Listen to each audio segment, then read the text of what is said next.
It was an important day for auto enthusiasts in India, as I'm sure they cannot help but feel giddy as two of the most well-known personalities across the world came together, met in one room, and the eventual outcome of that meeting is that Tesla, the world's leading electric car manufacturer, might well be coming to India, not just as a product, but also as in the long-term view of setting up some sort of investment here. Namaskar, hello and welcome. You are with StudyIQ IAS English. I am Bhuvan as today in this presentation we will seek to understand what's the outcome of this big meeting that has taken place between Elon Musk, the CEO of major companies including Twitter and Tesla, serial entrepreneur and an investor. And he was in the same room with Prime Minister Narendra Modi. And so eventual outcome of that meeting, as in the own words of Elon Musk, well, he's looking to in fact diversify his supply chain, come to India, and that he is hopeful of something being done as soon as possible. So on that note, we will dive into this topic and seek to understand what's the ramifications and what's the challenges that lie ahead as Tesla set its sights on India. But before that, for those of you who are appearing for the Civil Services 2024, well, your optional is of importance, prime importance in fact. And so StudyIQ IAS is launching its optional courses. In fact, beginning today itself up until the 30th. You have either batches starting of particular subjects or admissions closing for some other subjects. And this whole optional course includes not just the preparation, the study material, but also making sure that you are exam ready, as full-length tests are included as part of this live optional batch that StudyIQ IAS has come up with. Do consider signing up for the subject of your choice and use the code BALIVE to get a substantial discount for yourself. All right. Okay, we'll continue the discussion and come back to it. So what exactly was the statement by Elon Musk? Well, he goes on to say that I'm planning to visit India next year.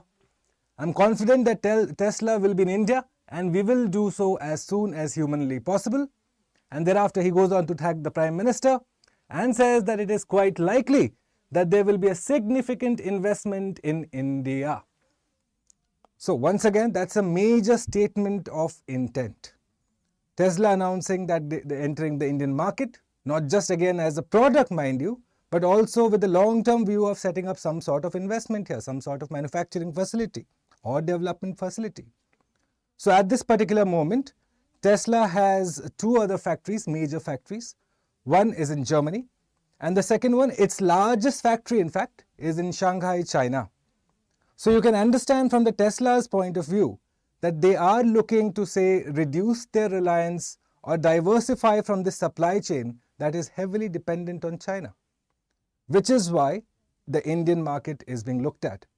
However, is it the only reason why the Indian market is being craved at by Tesla? Well, we'll seek to understand in this presentation going forward. But then a response to this coming straight away from the Prime Minister saying, "Great meeting you today, Elon Musk. We had a multifaceted conversation on issues ranging from energy to spirituality." Now, for students of the civil services, one thing that you would be expected to at least correlate here is how this whole picture, this whole collaboration of sorts between Tesla and India. So that essentially serves all the parties put together. Okay, you are looking at the proliferation of EV coming through in India on a large scale. Tesla gets access to the Indian markets, and the only winner hereon is this major thrust that India has put on the EV technology.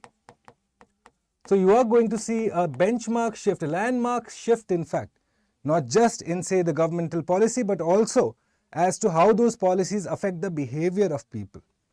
Which is why when we go forward in this presentation, we will have a look at, well, why exactly is Tesla interested in India?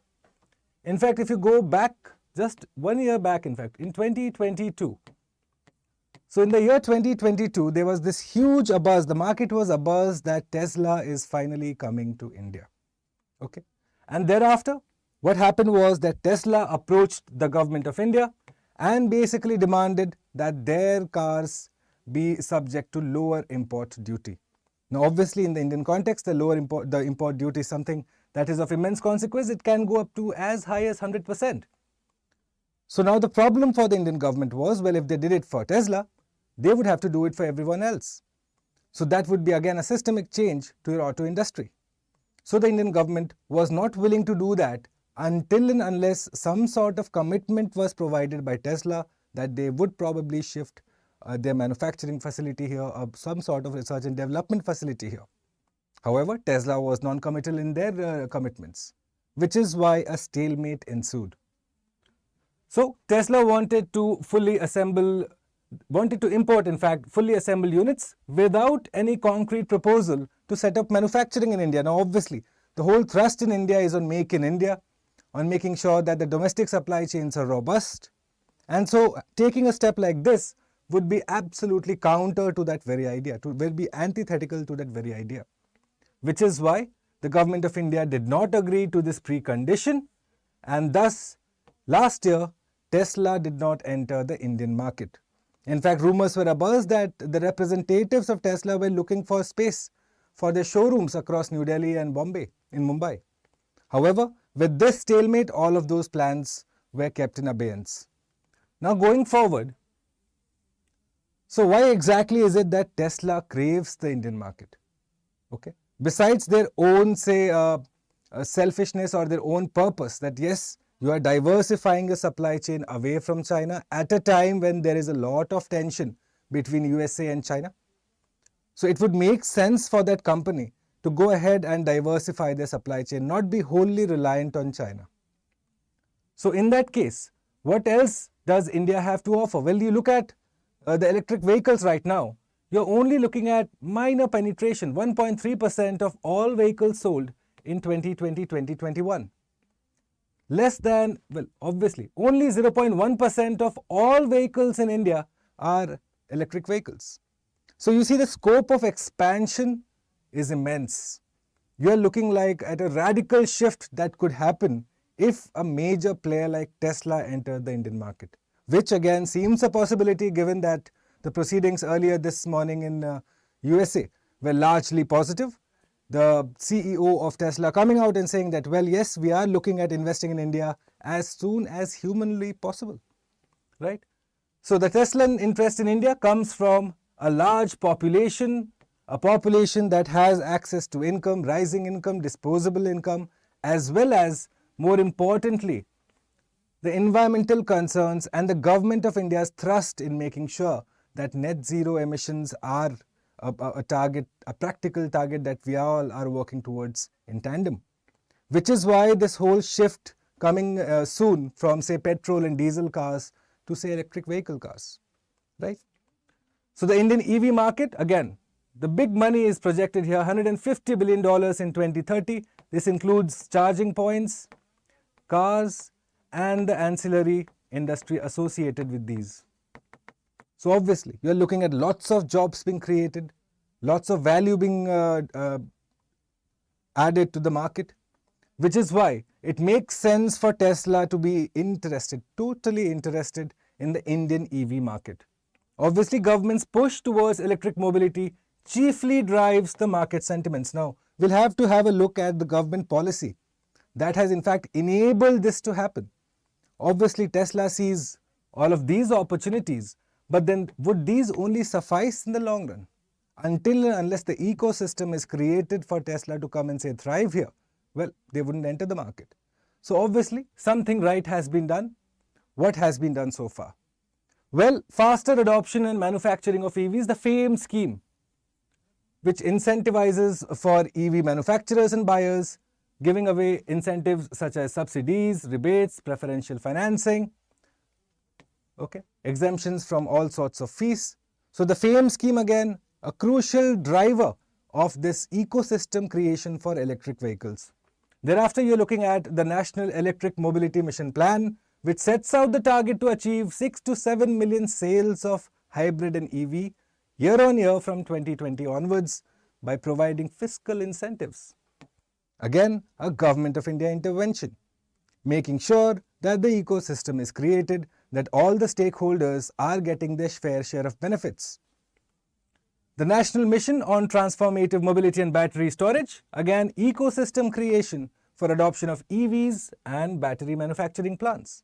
Thereafter, the production-linked incentive scheme, vehicle scrappage policy, the Go Electric campaign, all of these essentially going ahead and empowering the Indian market, creating that particular value now that it has, so as to enable a major player like Tesla to come in, right? So once we understand that the Indian initiatives and the policy so far has paid off, well, you have to understand that, well, it's not just India that Tesla will be interested in.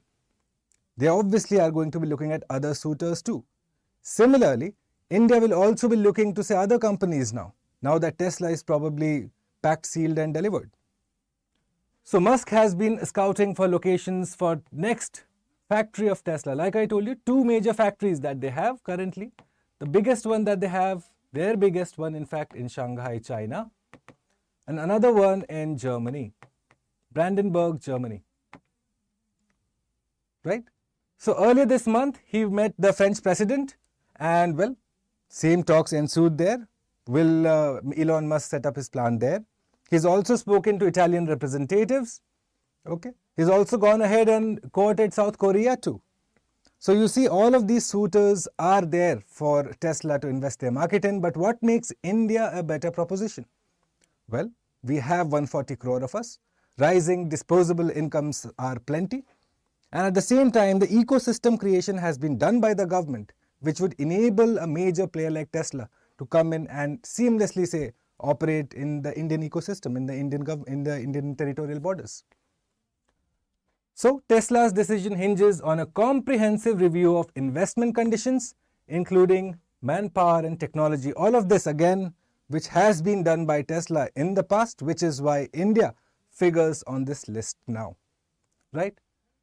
So let's go forward and we'll quickly understand, well, from the examination point of view, this whole discussion would be incomplete if we did not briefly touch upon the recent discovery of these massive lithium deposits, reserves that have been found in Jammu and Kashmir, and how that essentially strengthens India's position going forward, say, in the electric vehicle domain, right? So the recent discovery of lithium reserves in J&K, something of immense significance, termed as white gold for its use in rechargeable batteries. Lithium, again, something that is going to be of immense value in the coming days, given that it is supposed to be the raw material behind all of these rechargeable batteries used extensively in the electric vehicle industry. And so you're looking at these 3 countries which essentially form 54% of the global reserves, right? The lithium triangle comprising the nations Chile, Argentina and Bolivia. So with us, with the Indian government now having found huge reserves of lithium in J&K, this essentially empowers the whole country to work towards net zero emissions by 2070, because we will be able to replace a lot of the petrol and diesel vehicles by having more of the EVs. Because again, you are not going to be importing, say, lithium from these countries, that you are able to harness it from your own land, right? And again, the IEA, the International Energy Agency, it says that the world is expected to face lithium shortages. 54% of global supply, which comes from the lithium triangle, is under threat. And beginning 2025, we are looking at a downward slope when it comes to extraction of lithium and finally, say, export to other countries, which means it's going to be a commodity, a good that is going to be in short supply and yet in major demand, which means India's position is now at a premium. It's placed itself beautifully because it's created the ecosystem. It has chanced upon these huge reserves. And now with Tesla coming in, you are going to see the Indian EV industry take off in a massive, massive manner, right? So let's go forward and we'll quickly understand what's the benefit of Tesla's Indian adventure. What are we looking at in the long run? Well, obviously, technological advancements, job creation, economic boost, all are forgiven. This is going to happen. But more importantly, we can expect large-scale upgradation of charging infrastructure, which is supposed to be a major pain point for any EV buyer. The fact that range also is a constraint, well, because of this knowledge sharing that will happen, research and development for say Indian roads and Indian conditions will be taken care of. You are looking at the next say 5, 7, 10 years where EVs are going to become routine. You will see petrol and diesel cars now becoming at a premium. Already, say the prices are high. And so further on, because of this entry, EVs are going to become the order of the day. Collaborations with local manufacturers, knowledge sharing, only going to add to the innovation ecosystem in the country. Especially with the entry of such an individual's company, serial entrepreneur, someone who likes to innovate. Well, this is only the beginning of our convergence. Maybe going forward, you will see larger areas of convergence, not just limited to Tesla, in fact. Right? Once again, it will afford you and I, the consumer, better choices. A car like Tesla coming into India, for those again who can afford it, will be a step up from anything that they have ever driven so far. Right? Tesla's supply chain, more importantly, goes away from China. If India were to pull this off, given that it looks likely, after the recent statements by the Tesla CEO, well, India will be looking at a major power shift in terms of, say, economics and trade with the Western world. Also, it boosts image of both Tesla and India. India, obviously, because now projecting itself as a nation that has arrived, that is engaging with some of the best companies, the best individuals at an equal level. And also for Tesla, who were missing from the most dominant major market. Indians love their cars. It's a country that loves their cars, has an appetite for cars. And Tesla coming in now is only going to add to that flavor of mixture. And obviously, you're also looking at Starlink, the internet collaboration that has been started by Elon Musk. And so eventually, more of this collaboration can be expected. Not just say limited to Tesla, but probably extending to say Starlink and SpaceX. The day probably may not be far when ISRO and SpaceX might be doing a JV. Right?